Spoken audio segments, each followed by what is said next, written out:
خان کو جو 10 سال کی سزا سنائی گئی ہے،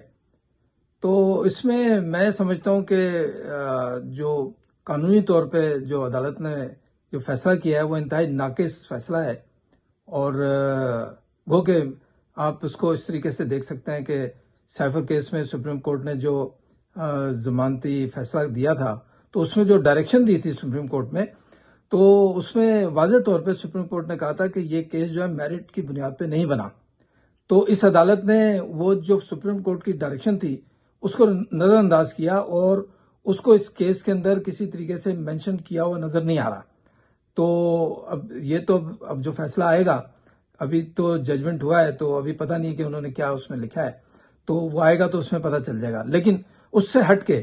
جو اصل جو ٹیکنیکل گراؤنڈ ہے وہ یہ ہے کہ سائفر کیس کے اندر عمران خان کا جو ایک بنیادی جو فنڈامنٹل رائٹ تھا وہ اس عدالت نے چھین لیا۔ وہ واضح طور پہ قانون یہ کہتا ہے کہ اگر کسی ملزم کے پاس وکیل کو دینے کے لیے پیسے نہ ہو، فیس نہ ہو، تو عدالت اس صورت میں اسٹیٹ کونسل جو ہے وہ مقرر کر سکتی ہے۔ اس عدالت نے عمران خان کے وکلاء کی موجودگی میں ان کو نظر انداز کر کے یا ان کے اوپر جو بھی الزام لگایا کہ وہ ڈیلے کر رہے ہیں، جو کچھ بھی کر رہے ہیں، تو اسٹیٹ کونسل مقرر کر دیا، جو کہ ٹیکنیکلی قانون کے اعتبار سے یہ بنتا ہی نہیں ہے، اور یہ عدالت یہ کر نہیں سکتی تھی۔ اور میں سمجھتا ہوں کہ اگر یہ اپیلنٹ کورٹ کے اندر اس کو چیلنج کیا گیا تو اس بنیاد کے اوپر یہ کیس خارج ہو جائے گا،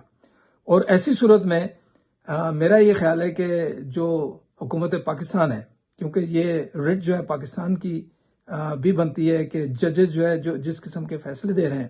تو ان فیصلوں پہ کوئی پوچھ گچھ کرنے والا کوئی ہونا چاہیے، کوئی کونسل ہونی چاہیے، کوئی طریقہ ہونا چاہیے کہ بھئی آپ یہ فیصلے جو ہیں آپ اپنی قابلیت کی بنیاد پہ دے رہے ہیں، یا آپ کسی دباؤ میں دے رہے ہیں، یا کسی کرپشن کی بنیاد کے اوپر دے رہے ہیں، کیونکہ یہ اس قسم کے فیصلے جو کھلم کھلا جو قانون کی دھجیاں اڑا رہے ہوں تو وہ ناقابل جسے کہنا قبول ہے قوم کے لیے۔ اور یہ آپ دیکھیں کہ پوری دنیا کے اندر پاکستان کا جو عدلیہ ہے اس کو لوگ اس کا مذاق اڑاتے ہیں اور کہتے ہیں کہ جناب یہ جس طریقے سے نواز شریف کے ساتھ کیا کہ پہلے اس کے اوپر جناب والیوم کھولے گئے، سپریم کورٹ میں کیس چلے جناب بڑے دھڑلے کے ساتھ، اور اس کے بعد جناب اس کو سزا دی گئی، پھر جیل میں ڈالا گیا، پھر جیل سے نکال کے اس سزا یافتہ قیدی کو بیرون ملک بھیج دیا گیا، پھر وہاں سے واپس لایا گیا، پھر واپس لا کے پھر اسی عدالتوں نے جناب اس کیس ختم کر دی۔ تو یہ کیا ہے یہ؟ تو یہ میں سمجھتا ہوں کہ پاکستان کے ججوں کا ایمان جو ہے بڑا کمزور ہے، تو ان کو اب چاہیے کہ وہ انسان بنے اور قانون کے مطابق فیصلے کریں، ورنہ اللہ کی عدالت میں وہ گئے تو ان کا بہت برا حشر ہوگا۔ جی